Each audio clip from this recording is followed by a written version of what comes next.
Okay, I think we can start. Hi, everyone. Good evening. Um, Welcome to the ACRC webinar. And I'm very happy to have today Professor Patrick Mercier from UC San Diego that will talk about energy efficient communication technologies for IoT. A very interesting topic. And we are very happy to have you. Unfortunately, we still can have it only via Zoom, but hopefully in a few weeks or months, we don't know, things will change. So Patrick, thank you. Okay, thank you very much. Hopefully everyone can hear me. Yes, okay, great. So welcome. Good evening, I guess. Morning over here for me, but evening for most of you. Welcome to my talk. I'm happy to talk about some of my work going on in communication technologies for emerging IoT applications. So at a high level, why am I working on IoT? I think the reason is you can look at these number of projected devices that are going to be connected to the internet. This is from ARM and IoT Analytics Research. Today we're 2020 and we're roughly about 10 billion connected devices. That's already a pretty big number, more than one for every person on planet Earth. Okay, but as we start to scale forward, this is going to start to go to incredibly large numbers, hundreds of billions of new connected devices. If you take a cumulative look, we're talking about on the order of 1 trillion devices connected to the internet by 2035. This is an insanely large number. What are we going to do with all of these devices? So in terms of these devices, there's many different types of form factors we're looking at. There's going to be tags and sensors, cameras, beacons, and so on and so forth. And so the key kind of research challenge that I'm trying to talk about today is how the heck are we going to wirelessly connect 1 trillion devices? Okay. Now, I'd like to take a small detour, although it's very related, on a particular class of IoT devices, namely wearables, okay? Wearables also have kind of similar type of growth curves. There's a lot of interesting market projections. There's finally some interesting products that are starting to sell well. In fact, you may not know this, but Apple's wearables division actually brings in more revenue than their iPad division. So this is starting to be serious markets today. Now, with all of that said, I took a ID TechX report from a few years ago, and we saw all of these great projection curves. And in some cases, in the watch kind of cases, this has gone as expected, but for medical devices and industrial wearables and so on, it hasn't really gone as we would have expected. And if I could summarize in one picture why that's the case, I would choose this picture. Okay, so this person is clearly not happy with their wearable devices. They're not smiling. So what's going on here? Well, there's a number of complications. Number one is a lot of these devices are too big. They don't seamlessly integrate into daily life, and therefore they're hard to use. They end up in the sock drawer. Number two is battery life. Most of these devices have rather poor battery life. And if you just have a smartwatch, you're okay charging that once a day. That's an acceptable use case. But if you start to have multiple wearable devices on your body, there's no way that any user is going to recharge many devices every day. It's just not going to happen. And last, but certainly not least, these devices have to do something useful. Okay, so I have a smartwatch, but I don't go to my doctor and say, hey, look, doc, I walked 10,000 steps today. What's my prognosis? Right? The doctor doesn't care. It's not useful, actionable information. In fact, it's too much information. We need to figure out a way to get better data and then do something useful with it. Okay, so and that's really the mission of kind of a large portion of the research that I do encompassed into the Center for Wearable Sensors, which I co-direct here at UC San Diego, is to address all three of these issues through innovative transdisciplinary research. So it turns out most of my talk is going to be related to this battery life issue as it relates to wireless communications. But before getting into that, I just want to take 1 minute and talk about some of the sensors work that I'm working on that are trying to address some of these challenges. So these are some various different sensor technologies that I've been working with, mostly in collaboration with Joseph Wang at UCSD. This is an example of a wearable tattoo-based sensor that you put on your skin, and it can simultaneously monitor glucose or blood sugar levels, as well as alcohol sensing or alcohol levels in your body, completely non-invasively in 2 different fluids, sweat and interstitial fluid. So this was a fun project to work on. We had to get university permission to buy beer, give it to students, drink and have fun, eat, and so on. For some reason, testing always happened on Friday afternoons. I'm not sure why. But anyways, we ate, we drank, and we took measurements, and things looked very good. We can also do hybrid electrophysiology and physiochemistry, where we can monitor ECG and, in this case, lactate. This was the first demonstration of a wearable device that could simultaneously monitor a physiochemical and an electrophysiological parameter on a freely behaving human subject. We've also built sensors that go into things like mouth guards, where we can do monitoring of chemicals in saliva. We actually founded a startup company called Track that works on this, as well as we've done all sorts of things like bioenergy harvesting. In fact, we just wrote an article that appeared on the cover of IEEE Spectrum on sweat-based harvesting. So if you haven't read this July issue of IEEE Spectrum, I encourage you to take a look. So this is kind of a very brief snapshot of some of the work we're working on in terms of sensors. But if we take a crack open at most of the IoT devices available on the market today, with example in wearables here, you'll find that the predominant area, or volume rather, of these devices is occupied by a battery. Okay, so where a watch has a big battery inside of it, it's most of the volume. Even something like an Apple AirPod has a big battery in it. It's mostly just a big battery. Now, despite having this huge battery in the device, the AirPod still only has a 5-hour battery life, if you're lucky. I have a pair of AirPods and they last maybe an hour, if I'm lucky, okay? Why is that the case? Well, it turns out the biggest portion of energy consumption in most of these IoT and wearable type of devices is the radios. Okay, this is based on some research we did for a book I published a few years ago. So the research goal, and what I'm going to talk about through the duration of this presentation, is how can we improve the energy efficiency of our wireless communication systems in order to significantly improve the battery life of these type of IoT devices, maybe to the point where some of our energy harvesting technologies start to make a lot more sense. Okay, so along those lines, I'd like to break down the wireless challenge into kind of 2 buckets. The first bucket relates to short-range wireless technologies. These are for things like wearable devices, smart homes, maybe some industrial IoT, and so on. If you want to deploy short-range IoT devices today, you primarily have 2 wireless protocols you can follow. You can use Bluetooth, hopefully Bluetooth Low Energy, or Wi-Fi.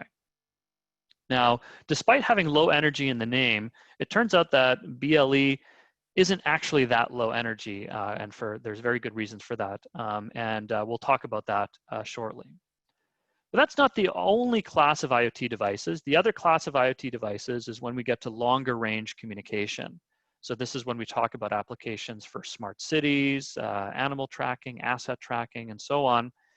And if you want to deploy a long-range IoT technology today, really your only choice is to use the cellular network, okay? Now, it turns out that cellular radios are not low power, and therefore it's really hard to make these things small and battery powered. So that's kind of the overall theme here, is that all of our existing wireless technologies basically don't cut it for the IoT. All right, so what can we do to improve this scenario? Now, for both applications, it turns out one interesting way to do this is to use a technique called wake-up receivers, okay? So if you look at the power consumption of a conventional radio system, this is data I pulled from Troy Olson at DARPA, you would find that, let's say you're doing a perimeter monitoring or a security system or something like this. It turns out that 95% of the power consumption of these sort of devices is just the radios turning on, synchronizing with the network, saying, okay, I'm here, I'm here, I'm here. There's nothing to communicate, so let's go back to sleep. And they do this all day, okay? If you are not transmitting or communicating a large amount of data, this is a huge waste, all right? You're just spending all of your energy establishing your network and then not transmitting any useful payloads, all right? And as a result, in this particular study, Troy found that the average the average battery life for these type of devices was about a month. Now, if you're talking about a large-scale perimeter sensor or a security system or something like this, there's no way anyone is going to travel to all of these different sensors and replace their batteries once a month. It's just not possible. Also, we don't have the infrastructure to bring wired power to all of these devices, so we need to do something different. So the idea with a wake-up receiver is to say, you know what?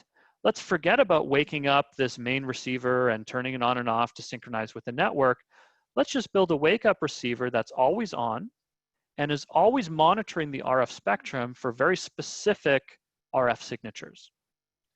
If the power consumption of the wake-up receiver is low enough, then this can really improve the overall average power of our system towards something like a 2-year or longer lifetime.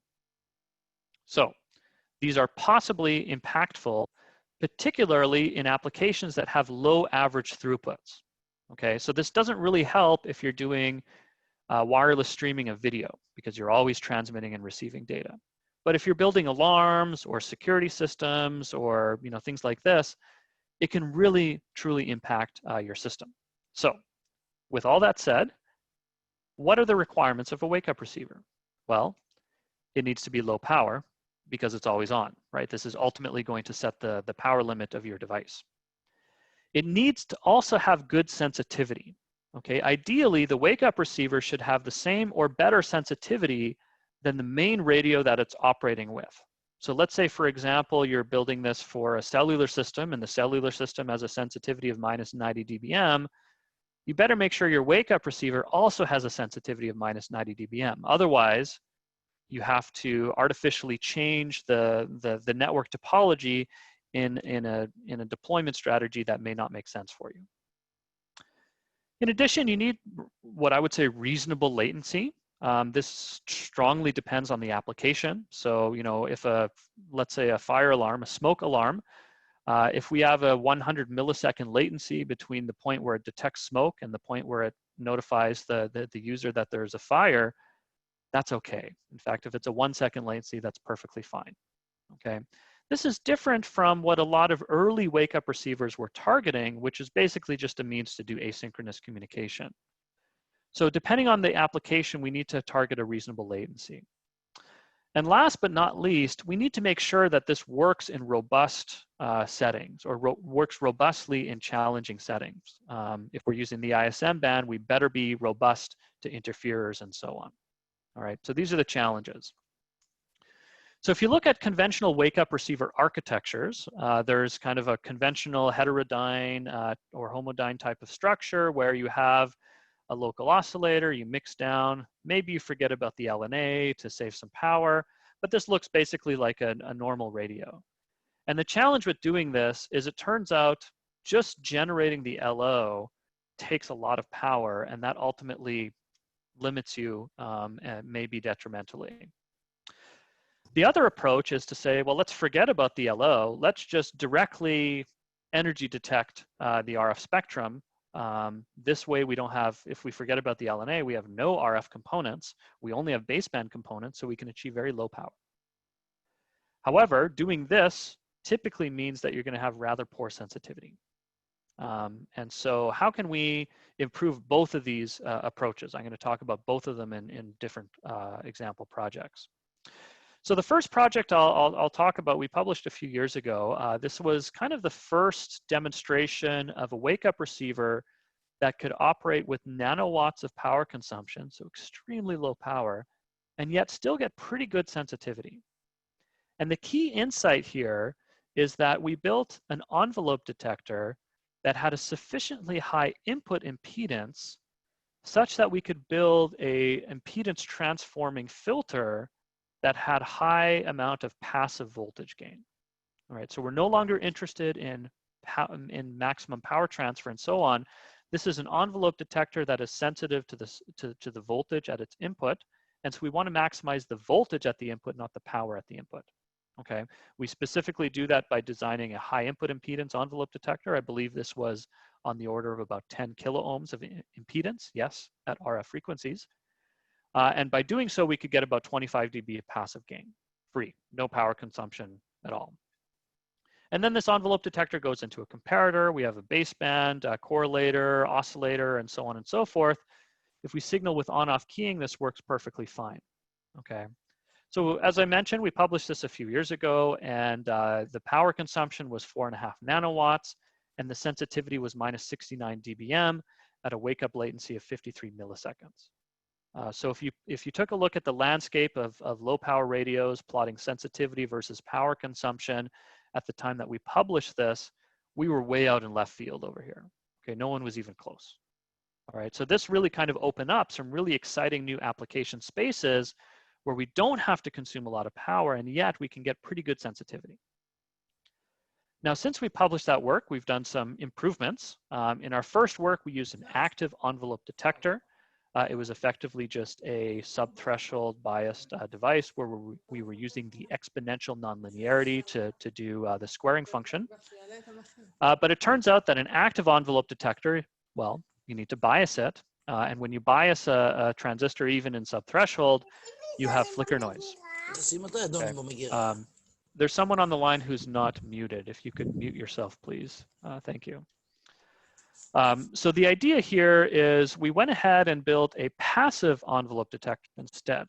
So this is basically just a rectifier, although we're not necessarily operating it in the large, signal rectification behavior that you might be familiar with. But the real advantage here is there's no bias current flowing through the envelope detector, and therefore we have no flicker noise. Okay, and in fact, we could get a similar, in fact, better conversion gain without flicker noise. And so this, actually really helped to dramatically improve our sensitivity. So we went ahead and built our next revision of the chip. We went for an even higher input impedance into this passive envelope detector. We actually made it what we call a pseudo-Balun envelope detector, where we have a single-ended input, and we run the Dixon charge pump approach here in kind of reverse directions in order to get an output that is we call pseudo-differential. It's not perfectly differential because of mismatch between the paths, but it's pseudo-differential. This buys us about 2x in conversion gain with no SNR penalty. And then by making the input impedance here even higher, we could get about 30 dB of passive voltage gain. So when we went ahead and published this, again, a few years ago, we achieved a sensitivity of minus 80 dBm at a power consumption of about 6 nanowatts, which was, again, was a record at the time we published this. So this is, interesting directions in this general area.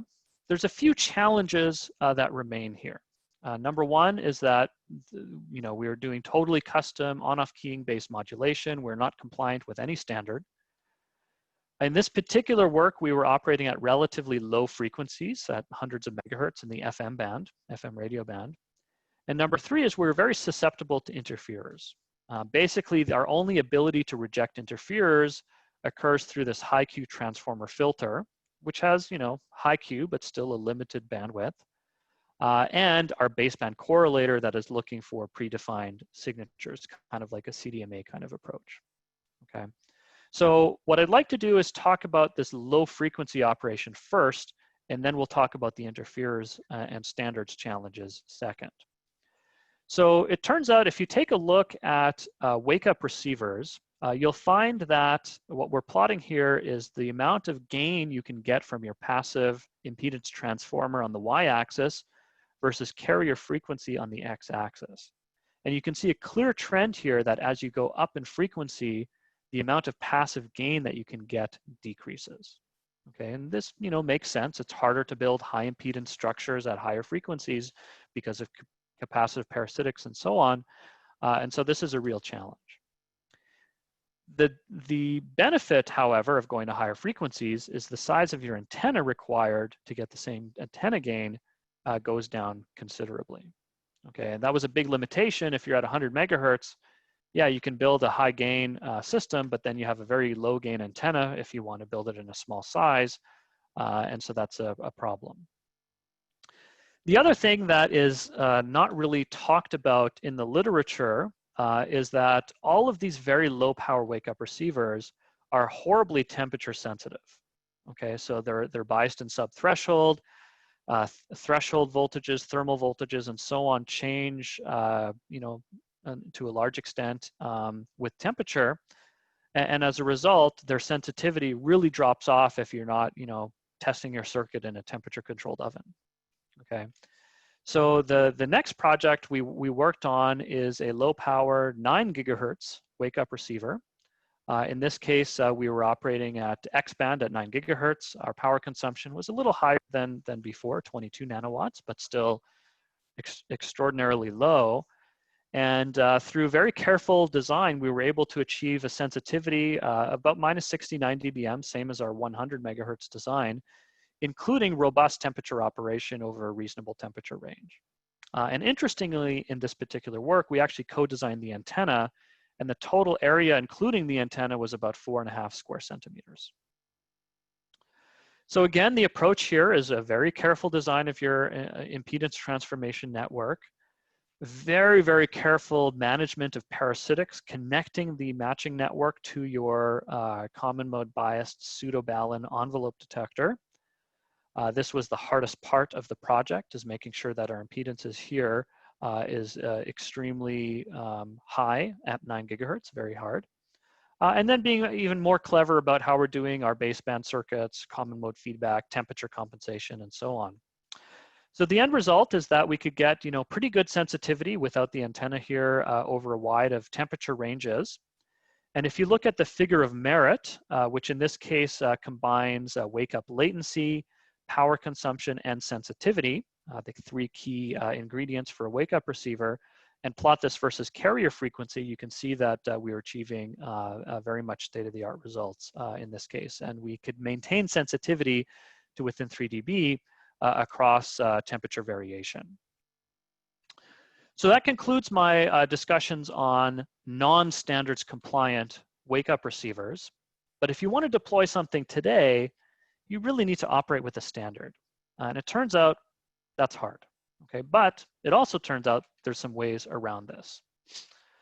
So most standards use complex modulations and operate at high data rates, right? So even if you look at something like Bluetooth 5.0, depending on the mode of operation, you might be doing FSK, which is not super complex, but you could be doing QPSK, okay? It's very difficult to build a low power receiver with good sensitivity at for a QPSK demodulation as an example, okay? So what do we do instead here? Well, we use an idea called back channel communication. And the idea here is you hack the standards compliant signal to look like something simpler, and ideally something with lower bandwidth modulation, okay? So one way to do this, as just kind of a brief example, is to do bit repetition. Let's talk about Bluetooth low energy for something, for an example. So if you just repeat the bits in an FSK transmission, then you can effectively lower the data rate. All right, that's a very simple example. That's not changing the modulation scheme, that's just changing the data rate, okay? So it turns out that for Bluetooth low energy, there's an interesting feature of Bluetooth low energy, and that is that it uses this mechanism to advertise its presence. So basically what it does is it sends a packet at 3 different channels with kind of pre-specified inter-packet intervals. So it sends a packet at channel 37, waits for less than 10 milliseconds, sends a packet at channel 38, and then 39. This whole thing is a advertisement event, okay? And so the idea with wake up receiver here is that you want to detect the presence of an advertisement event. Okay, specifically, you want to detect a packet of a particular length, you want to detect a packet interval of a particular length, and you want to detect a specific channel hopping order. Okay, so it's not necessary to go from 37, 38 to 39. You could start with 37 and then go to 39 and then come back to 38 as an example.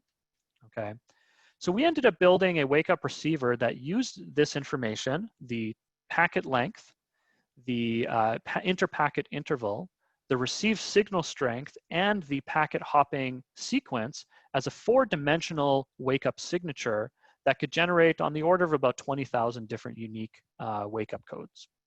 Okay, and so basically what we do here is we just do energy detection at these 3 different channel frequencies.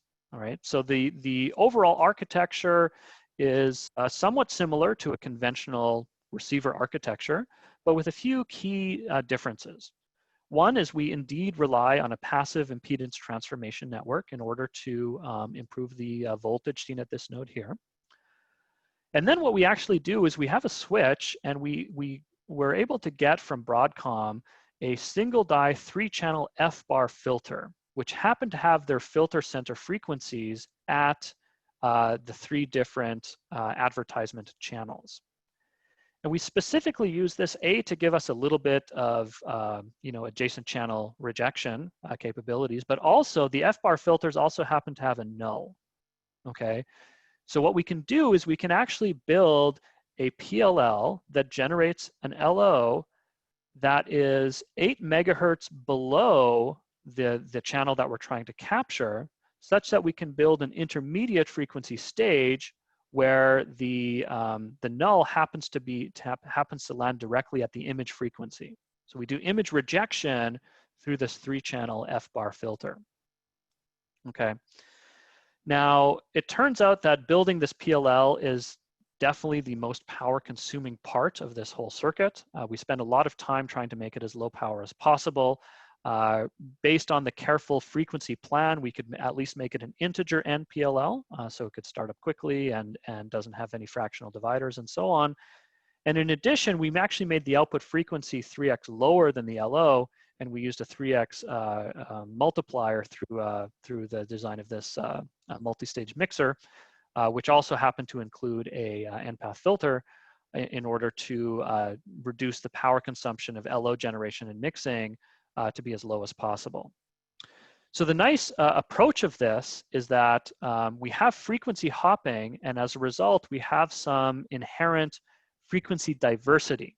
So if we happen to have an interferer, say for example, a Wi-Fi channel interferer right here, it actually doesn't impact our ability to wake up at all. So it's a very nice feature. So we ended up building this circuit. It was built in 65 nanometer. Here's that 3-channel single die F-bar filter on top of here. And we were able to achieve a sensitivity of about -85 dBm at 220 microwatts of power consumption. So at the time we published this at ISSCC last year, this was about 27 dB better than the prior art. And depending on if you were looking for a single channel advertisement event or the sequence of 3 different advertisement channels, the wake-up latency was anywhere from 200 microseconds to 1 millisecond. Now, most importantly, because we're doing this frequency hopping, our signal to interference ratio was way better than anything else in this class, about -60 dB. And this was frankly actually just limited by our measurement setup. We probably could have tolerated even higher interference. So here we have an example where we had our wake-up receiver chip is over here. The antenna is connected to it. So this is a fully wireless test. And we put 2 phones right next to the antenna that were streaming ISSCC videos over Wi-Fi. And then we took our wake-up signal generator with another phone, and we walked 10 meters away. This is just a photo to show them close together. And we could still detect the presence of this correct 3-channel wake-up event, even with all this Wi-Fi junk all over the place here. And so we could still wake up even in the presence of these very proximal interferers. So this was exciting development. The power consumption, I would say, was a little higher than we'd like. It's still quite a bit lower than even the best full BLE radios with backends and so on. But we were actually able to improve this even further. We just had a paper we published a few weeks ago at the VLSI Symposium, where we actually made a Wi-Fi and Bluetooth low energy compatible dual mode wake up receiver. This is the first 2 standard wake up receiver published. And the idea here is we wanted to reuse this frequency hopping idea that BLE has, but we want to do it for Wi-Fi. Now, Wi-Fi doesn't natively support frequency hopping. So what we ended up doing is building what we call subcarrier aggregates, okay? So Wi-Fi uses, or most standards of Wi-Fi uses OFDM. And what we could do here is within a 20 megahertz channel, we could selectively activate collections of 13 subcarriers in order to create, a 4 megahertz energy signature, and then zero that out and then take at 4 megahertz somewhere else and 4 megahertz somewhere else. So we have these 3 different subcarrier aggregates that we can activate. This would be kind of like FSK, but with 3 choices instead of 2, okay? And so what we can do here is we can either set our PLL to look for BLE channels 37, 38, and 39, or within Wi-Fi channels 1, 6, and 11, we can look for individual subcarrier aggregates, okay? So this way we can reuse the integer and PLL that we developed for the BLE mode receiver and directly reuse it for Wi-Fi mode. And importantly, in a frequency hopped manner while still complying with the Wi-Fi standards. In addition, we did one other thing with this design. We broke down and we threw in an LNA here to help improve the sensitivity a little bit.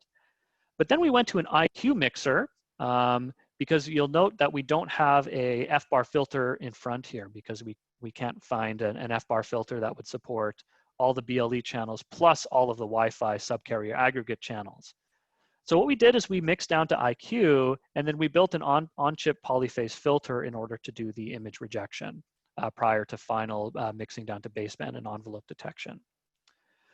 So in this particular case, we were able to achieve a sensitivity of -92 dBm for BLE mode, which is the best published to date, as well as a sensitivity of -90 dBm for Wi-Fi mode, which is very close to the best published to date.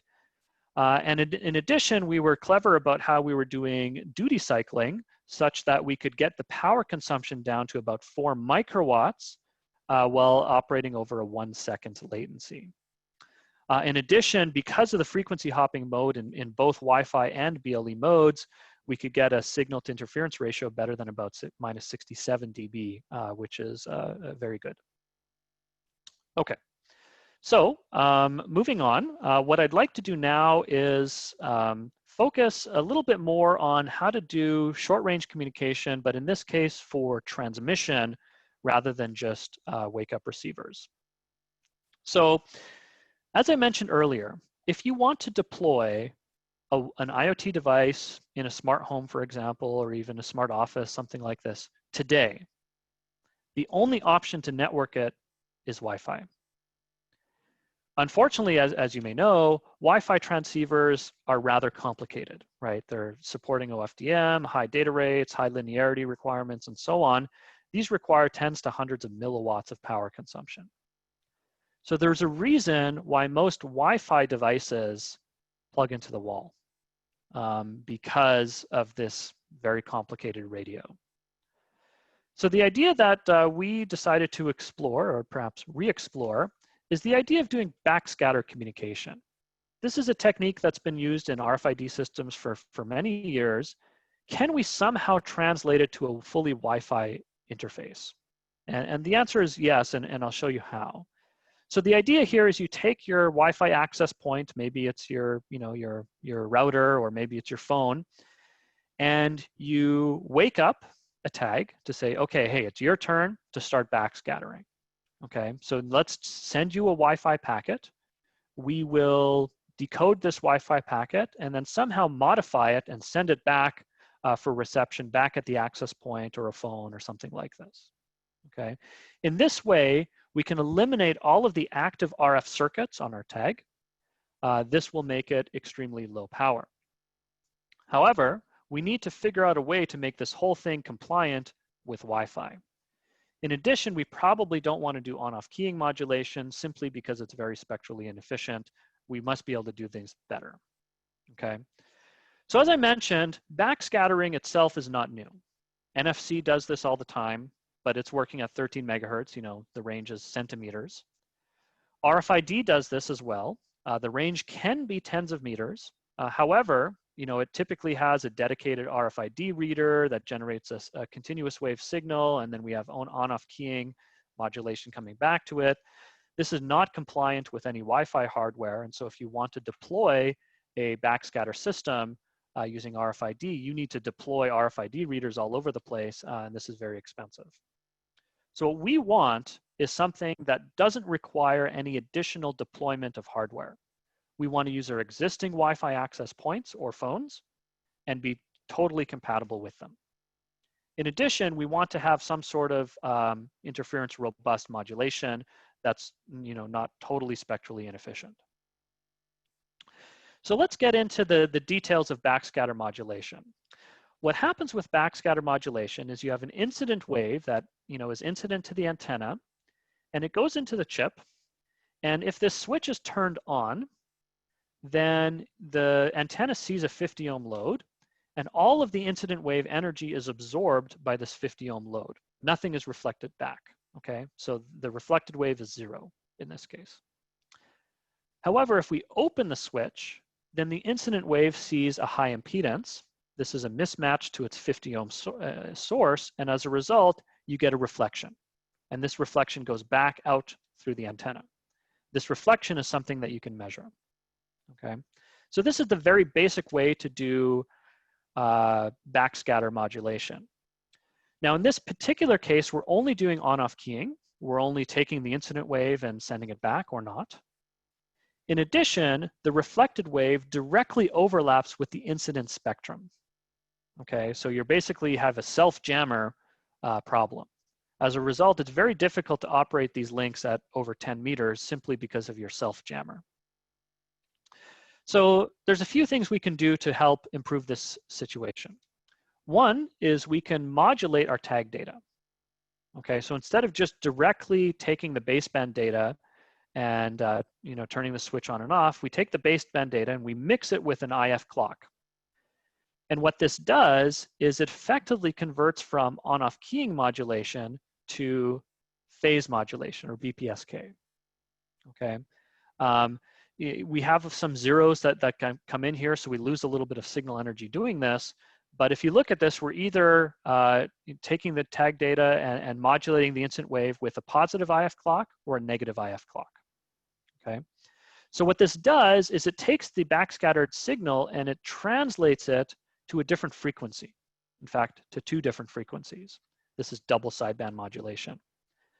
So we don't like that. We don't like double sideband modulation. Now we're occupying 2 channels instead of just 1. In addition, this is only doing BPSK. Okay, well, we can solve that last problem by doing an IQ mixer and taking IQ data. This will allow us to do QPSK modulation, which is a little bit more spectrally efficient. However, we're still doing double sideband modulation. So if we have an incident Wi-Fi signal coming in at channel 6, we're going to have reflected waves coming in at channel 1 and at channel 11. So basically, we're occupying the whole Wi-Fi spectrum during this event, which is not what we want to do. So instead, what we proposed this past ISSCC is what we call a single sideband QPSK backscatter modulator. Okay, so there's a lot going on here. Let's take it through step by step. First, what we do is we take IQ data and we pass it through a single sideband digital mixer.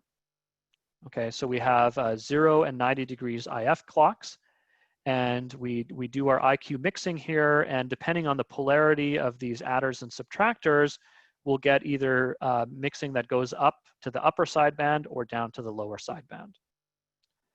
Now, once we have IF IQ data, then we can take this IQ data and activate it on a series of 4 switches, 2 of which are connected to 50 ohm terminations, and the other two are connected to other terminations. Okay, specifically, these loads provide a 90-degree phase shift at RF. It turns out that ZL0 is actually just an open circuit, and ZL90 is basically just a 1.2 picofarad capacitor, assuming operation in the 2.4 gigahertz band. And then what we do is we take these two signals and we power combine them through a Wilkinson combiner, and this gives us our single sideband modulation. So we have, for example, incident signal on channel 6, and we do frequency translation to 1 of channel 1 or 11, depending on if we select the lower sideband or the upper sideband. So this is how we do Wi-Fi compatible backscatter modulation. But we also need to figure out how we make this compatible with Wake Up and so on with pure Wi-Fi hardware. So there is some prior work in this space. There's a technique called passive Wi-Fi, which takes a single tone RF source, sends it to your node, which creates Wi-Fi encoded data and basically mixes it up to RF and sends it to the receiving access point. So this is kind of the first way to have done this at very low power, but it requires this custom tone generator, which is not available in Wi-Fi hardware. So the idea that we're using here is based on a concept called hitchhike. Okay, so the idea here is we take a Wi-Fi access point, we'll call this AP1, and we send a Wi-Fi packet to the tag. The tag modulates the data, backscatters it, and receives it by a second access point called AP2. Okay, and we decode the data in the cloud between these two devices. So let's just take a very simple example. Let's assume we're using 802.11b, which basically takes a BPSK modulated payload signal and modulates it with a Barker code.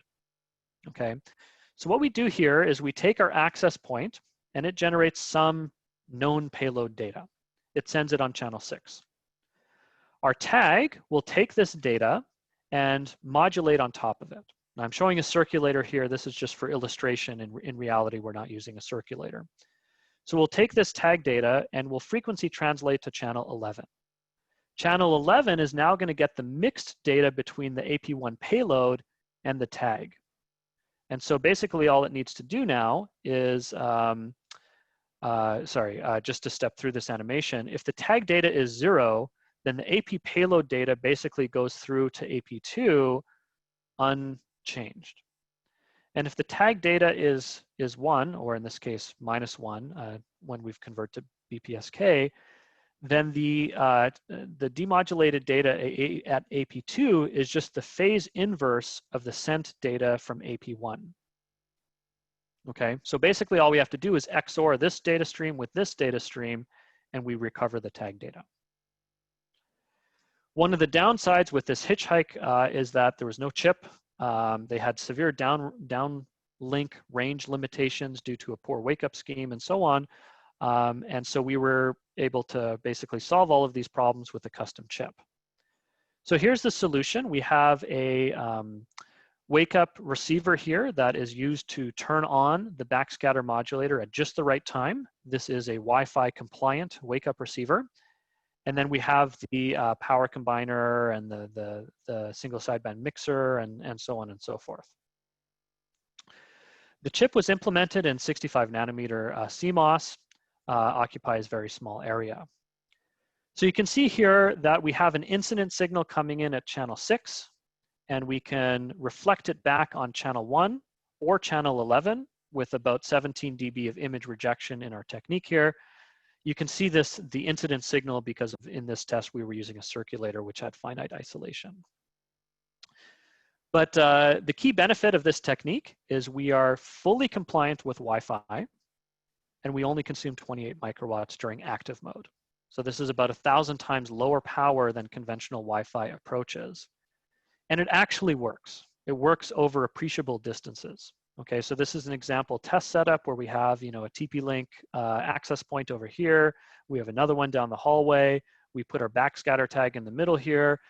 These were about 20 meters apart, and the tag could work anywhere in between these access points that were about 20 meters apart. Okay, so this was an exciting development that showed that, hey, we can actually build Wi-Fi compatible hardware There's nothing that's changing with these Wi-Fi access points. We're just getting into the firmware and changing things a little bit. And these things work great over tens of meters of distance. So this is an exciting development in Wi-Fi compatible systems. So just as we kind of wind up the talk a little bit here, I just want to quickly focus on the other class of applications, which is on longer range applications. In this particular case, I want to focus on the power amplifier.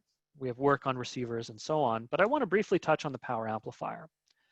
Because for those of you who work on power amplifiers, we know that it's exceedingly difficult to simultaneously get high output power, high efficiency, high linearity in a scaled CMOS process. When people build power amplifiers, they usually use you know, some sort of bipolar transistor in some other technology, and we use it as a linear transconductor. When we move to CMOS, our CMOS switches don't have the voltage compatibility to generate the large output power that we need for long-range communication. In addition, scaled CMOS transistors are not good linear transconductors. That's not what they're designed for. CMOS transistors are designed to be small and to switch fast. That's what they're good at, okay? So this, in my opinion, is, you know, there's lots of interesting work going on in this area, but maybe there's a different approach that we could take, okay? So one of the ideas is to take two power amplifiers that work at 1 volt. Our lithium-ion battery is working at about 4 volts, so we need a DC-DC converter to step down from 4 volts to 1 volt. We operate these power amplifiers as Class D cells, so they're basically the transistors are working as switches. And we combine their powers through an impedance transformer that upconverts them back up to 5 volts in order to generate appreciable power over a 50 ohm load. This doesn't make any sense to me, okay? You're starting at 5 volts or 4 volts, you're going down in voltage, you're generating your RF waveform, and then you're going back up in voltage in order to drive this 50 ohm load. Okay, so you have cascaded losses that are happening here. You have your DC-DC converter losses, your PA losses, and your power combiner losses. There's a reason that most power amplifiers have an efficiency less than 30% when they're integrated in CMOS and running from the battery. Okay, so the question I'm asking is, why are we starting high, going back down, going back up again? There must be a better way to do this. Okay, so let's step through a few possible solutions. One is to take these two power amplifiers, and instead of running them in parallel, let's still run them in parallel, but let's stack their supply voltages. Okay, by stacking their supply voltages, we're basically doing implicit DC-DC conversion. It's 100% because there's no actual DC-DC converter. You're just dropping the voltage across the two devices. Each of them only sees, you know, half the voltage, and then we can power combine their outputs over here. The problem is that this actually doesn't really do voltage multiplying power combination, and as a result, you still need this impedance transformer in order to take a low voltage signal here of 1 volt and generate it up to 5 volts over here. So the idea we came up with, it's a very interesting one, is the following. We take our two Class D cells and we stack them on top of each other, just like we did before in the previous slide. But instead of directly capacitively coupling their outputs you know, to generate an output voltage, we actually put in a flying capacitor in between their outputs. So this seems weird, but if you break the circuit down, this is actually just a 2-to-1 switch capacitor DC-DC converter if you were to take this intermediate node here as the output voltage, which we're not interested in doing in this case, but bear with me, okay? So let's step through the operation of this circuit. When the RF waveform is in the down position, this flying capacitor is in the down position. When the RF waveform swings up, then the flying capacitor actually goes into the up position by turning on this PMOS device and connecting that PMOS device as well, okay? So it goes down, up, and so on. So the key idea here is I'm plotting here the RF up and RF down waveforms, and they're just two, you know, 1 volt sinusoids. or square waves, I guess, in this case. So the idea is to take these two nodes here as the supply rails for another Class D amplifier, which we call the flying domain. We actually built a DC-DC converter based on the flying domain approach. I'm citing the paper there if you want to take a look. So the idea here is when the RF waveform is in the down position, both the flying capacitor and this flying domain is in the down position. And then when the RF waveform goes up, both the flying capacitor and the Class D inverter goes into the up position. And then down and up, and so on. So what we're doing here is we're creating an RF waveform at the output that goes between ground and VBAT, yet we're only using 1-volt transistors, okay? So we call this architecture a house of cards power amplifier. Now, of course, this is a square wave. We do need to filter it, so we need a bandpass filter, but we don't need an impedance transformer.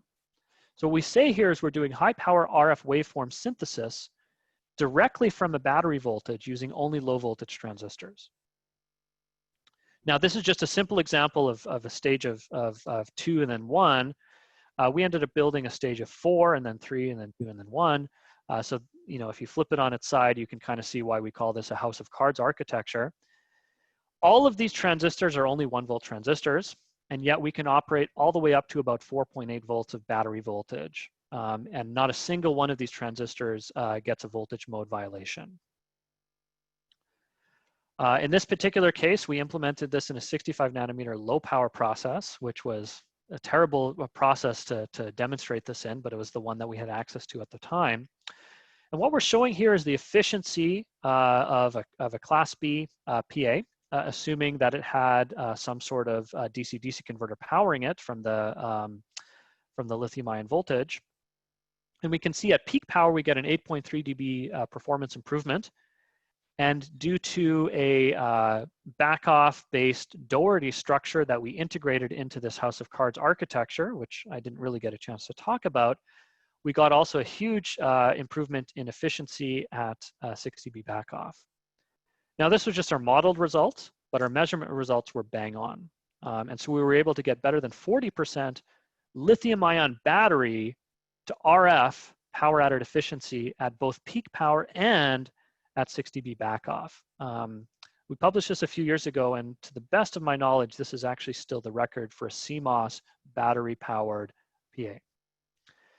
In addition, because we're building our circuits based on topology, we have topologically implied linearity. As a result, yeah, we have extremely good linearity. Our DNL is less than 0.1 LSB. Our INL is less than half an LSB. And as a result, we can generate some pretty good clean waveforms, even if we have mismatch between some of our capacitors. So I call this a digitally replaced analog design paradigm, where we're taking a fully digital circuit to just totally replace an analog circuit. So this is not digitally assisted analog. This is digitally replaced analog. Now, that was a very brief discussion on some of the power amplifier work that we've been working on. We also work on phase lock loops for NB-IoT applications as an example, as well as for just high performance phase lock loop applications and so on. But I'm not going to have time to talk about that today. Finally, to wrap up, I just want to mention there's a whole host of other work that I didn't get a chance to talk about. There's a lot of energy harvesting work that we're working on, including self-powered glucose sensing systems and so on. We do a ton of work on DC-DC converters, high dynamic range bio front ends, and so on. Lots of other interesting activities that I'd be happy to chat about offline if there's more interest. So to conclude my talk, I think there's a lot of really interesting possibilities in the next generation of IoT devices. To get there, we need to do new sensor and sensing technologies. We need to keep form factors in mind the whole way through, and we really need to do better in our radio designs. And conventional standards-based approaches aren't going to cut it. We need to either hack the standards or change the standards in order to get there. So what I say is that we want to try and meet these needs through application engineering, architectural innovations, and new circuit techniques. We need all of these in order to make everything happen. So with that, I'd like to conclude my talk. I want to thank all of my wonderful students and postdocs for all the hard work, who, they do all the real work in the lab here, as well as all of my sponsors for supporting the research. So with that, thank you very much. Thank you very much. We can take questions. Just raise your hand in the button.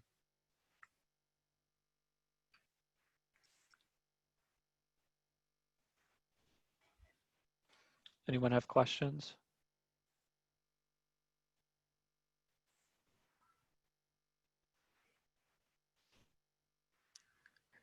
Tzachi. Yeah, go ahead.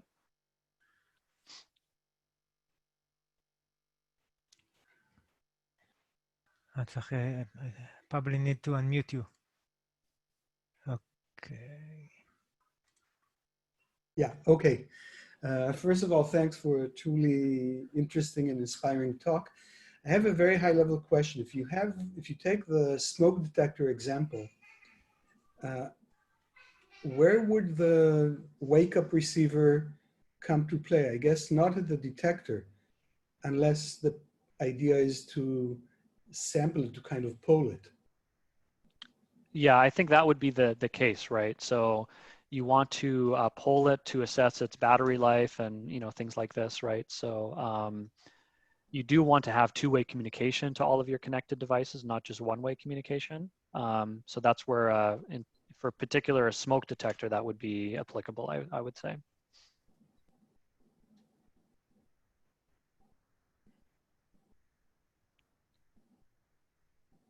I just had a few things come in on the chat that say they can't raise their hand. Yeah, I guess they don't know how to do it. So Dior, let's try to find you. Okay, Dior, you are unmuted. Right.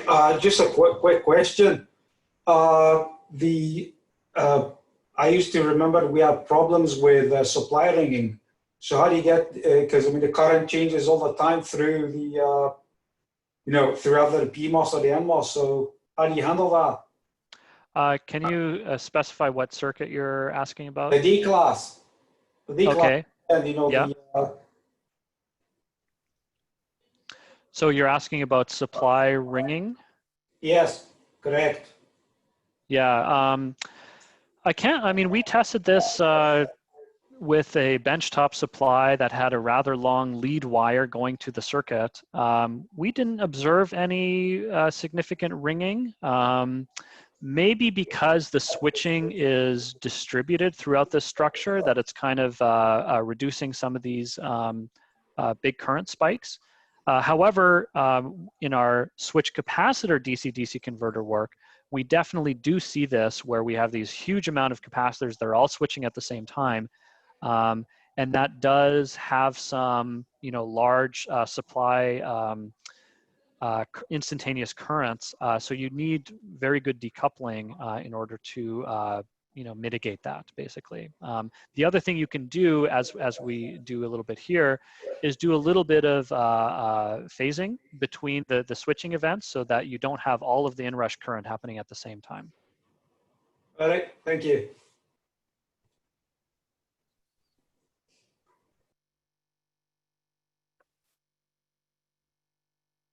Okay, who's next? Yeah, Patrick? Can yes. you hear me? Patrick, yep. Good day. My name is Sergey Anderson. I'd like to ask you three questions. First, one is related to receiver. IP3 parameter, I didn't see any calculation of the IP3 parameter, which is very important for blocking or for real situation when we have a lot of interference signals. Yes. So calculation. So not really, because none of our circuits have, well, with the exception of the very last wake-up receiver I presented, none of them have LNAs. So we're going directly into the, through a filter into an envelope detector. So it's not appropriate to do IP3 measurement there. Instead, what we tend to prefer to do is just direct signal to interference ratio test, where we have blockers, and we measure the strength of that blocker in relation to a sensitivity degradation when we push it away from the center frequency. So that's what this blue curve here is. In this particular case, unfortunately, the F-bar notch was supposed to be at 8 megahertz offset, and it ended up being a little further away. And so we had an image noise coming in, or image interference coming in through here. But if this were placed over here, we would have done a lot better at this frequency. But do you agree that the real situation, especially when you're using Wi-Fi band, could be reduced sensitivity dramatically when you have a lot of interference signals at once? Well, so we didn't observe that. Again, we tested this as rigorously as we could, and it was very robust. Again, Wi-Fi packets tend to be shorter than advertisement events, and even if there is a Wi-Fi blocker, like look in this measurement right here at channel 38, we have our very small BLE advertisement channel, and we have this huge Wi-Fi blocker that's coming in right on top of it. But because of the frequency hopping nature, this didn't disrupt our ability to wake up robustly at all. Okay, thank you. My second question is related to PA. You mentioned that you use core transistor of 65 nanometer process. Correct. But one of the keys you applied 4.8 volt at peak. Mm-hmm. So it could be damage at the resistor, because we usually for RF signal we should consider 2 or 3 times a higher voltage, operation voltage, than for DC, but not so much as you presented. So, so one thing to keep in mind that we actually taped this out in 65 LP, which has thicker gates than GP. So the GP process, for whatever reason, we we only had access to LP at the time.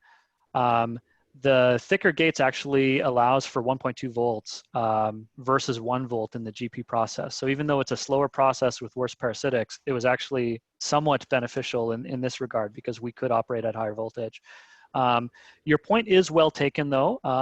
And this was just kind of the highest we could possibly operate at. But as you may know, most lithium-ion batteries aren't at 4.8 volts, they're at 4.2 volts. And so as a result, we have better headroom when we operate in an actual application. Okay. And the last question is related to the whole concept of which you called wake up for moments, for several moments. Once we consider systems which are we should operate for medical reasons or other things, it could deliver us to a situation that wake-up device is not allowed sometimes, and whole link is not available for monitoring. Am I right? Which means we can lose data, and we can lose information about the device on the other side. And it's so I'm not sure that I understand your question. If we design our wake-up receiver properly, and maybe we're not quite there yet, but I actually think for some of the BLE Wi-Fi stuff we've been doing, we're pretty close there, where as long as we have the same sensitivity and the same interference resiliency as the main radio, there's no robustness downside to doing a wake-up receiver. But so maybe I'm not understanding your question. Yeah, but I have to close all my full budget link, and I have to transmit the data back to the host, to the hub. So I have to transmit and lose the power at anyway. Oh, sure, yeah. So I guess you're saying that, okay, you have this nice low power wake up receiver, but then when you have to transmit, you have all this power that you have to consume, right? So, I mean, that's the idea with the wake up receiver, is that you only transmit power from your transmitter when you absolutely have to, when you have data to transmit, okay? And so the wake up receiver, its main purpose is in low average throughput scenarios to remove the wake up schedule that most radios have to be on. That's really the objective here.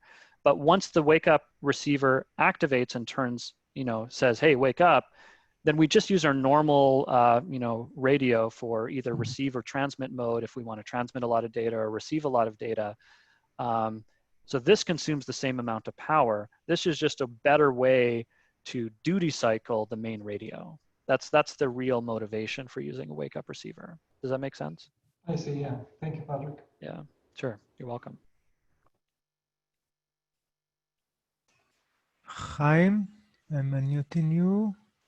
You are unmuted. Thank you very much, Patrick. Very interesting presentation. You explained very well that the IoT can be connected via short-range device, Wi-Fi or Bluetooth, or via the cellular. Now, when you spoke about wearable, did you think that we have more than 8 billion cellulars? And one of the ideas is to connect the wearable to the cellular of the same person. Or yes. At home, we have cellulars. So instead of connecting to the access point of the Wi-Fi, maybe it's better to connect to a cellular, that there are many cellulars in home. Thank you, Chair. Yeah. I mean, you're absolutely right. And that's why most devices forego an LTE radio and, use BLE, right? BLE is the perfect way to do that. Leveraging the Wi-Fi and or cellular infrastructure of mobile phones while still, retaining connection. So basically all wearable devices use BLE. But what I'm arguing is that BLE is still not good enough for a large class of wearable applications. And as a result, this is why we're talking about all of these different radio techniques to further reduce the power consumption required to either connect the wearable to your phone in a lower power manner, or if the application doesn't support that, going right to the cellular network through a narrowband IoT link or Cat-M1 or something like this. So I think you're absolutely right, but there's still room for improvement in all scenarios, basically. Thank you. Thank you. Okay. Tzachi, do you have more questions?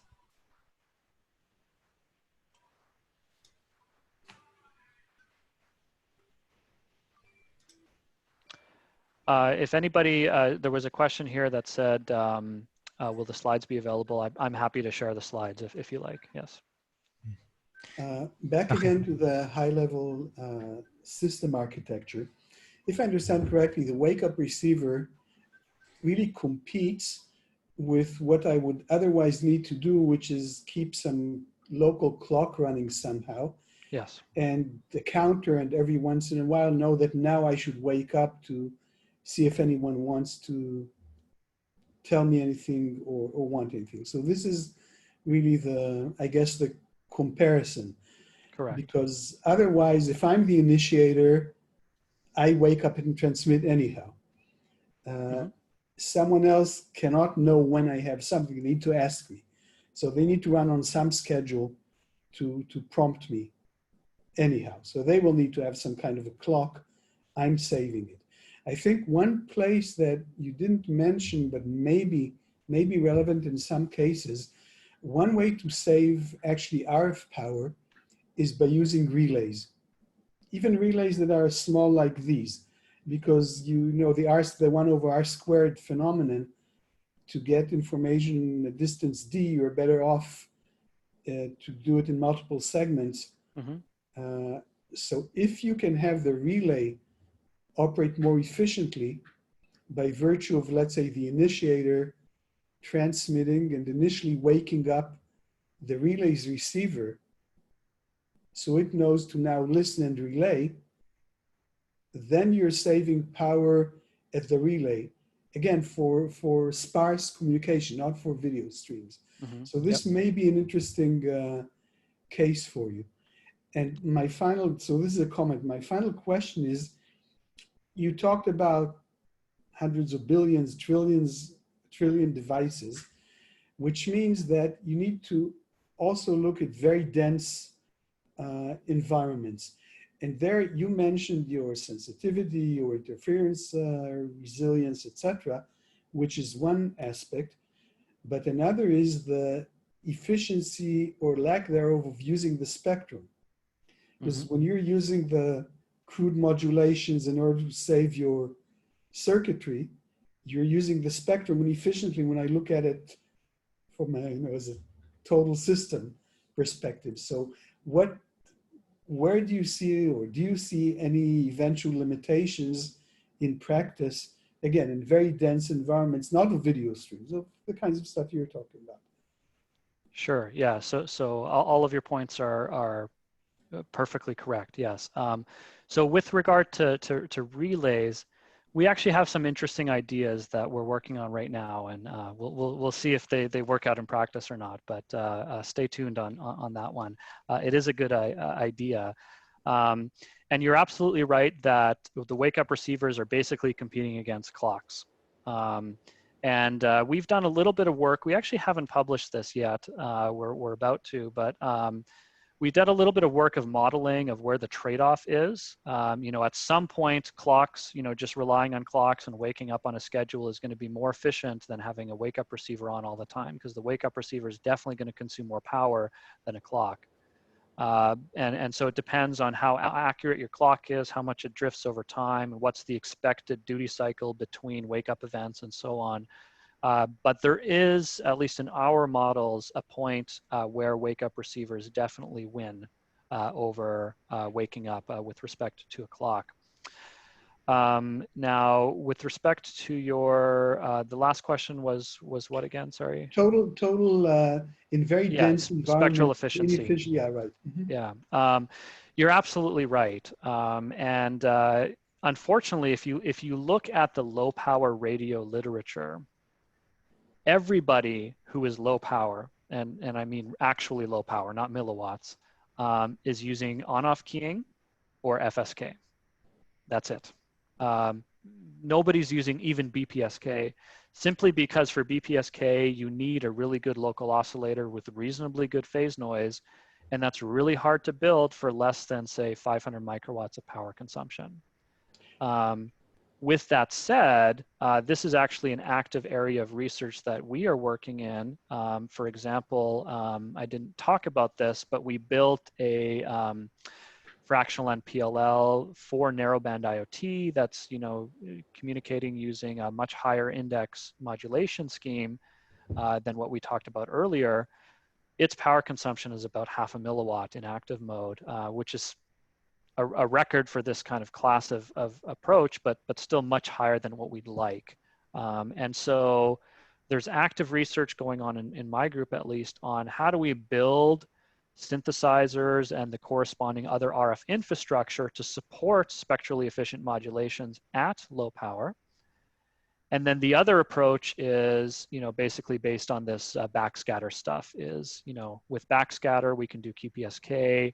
We can actually do far more complex modulations if we want to. So we can retain our spectral efficiency without consuming a lot of power. The downside, of course, is range starts to get limited. You can't do this on cellular networks over kilometers. I think it also ties to the latency that you refer to, because another facet of this latency is not just how long does it take me to do something, to realize that I'm being paged, but also it means the duration of time for which I'm using the channel inefficiently. Right. Mm-hmm. So it's another facet of latency that's also a good citizenship issue, not just a selfish trade-off. Absolutely. Yep. Okay. Thank you very much. So you're hitting the right buttons here. These are major challenges moving forward in the low power RF space. Yeah, and unfortunately, most of the literature doesn't seem to care. And they're doing these, you know, and, you know, I'm guilty of this too, of doing these cute little on-off keying radios with no standards or spectral compliance or anything. Yeah. But I think the literature is starting to move away from that. At least I'm starting to try and make that push. Okay, there is another question in the chat about antennas. Oh yes, antennas for wake-up receivers. You know, there's no real difference for wake-up receivers versus normal receivers. You know, the work that's going on at hundreds of megahertz. You know, either the antennas are huge and they're efficient, or they're small and they're awfully inefficient. And so it's up to you as the designer how that's a useful trade-off for you.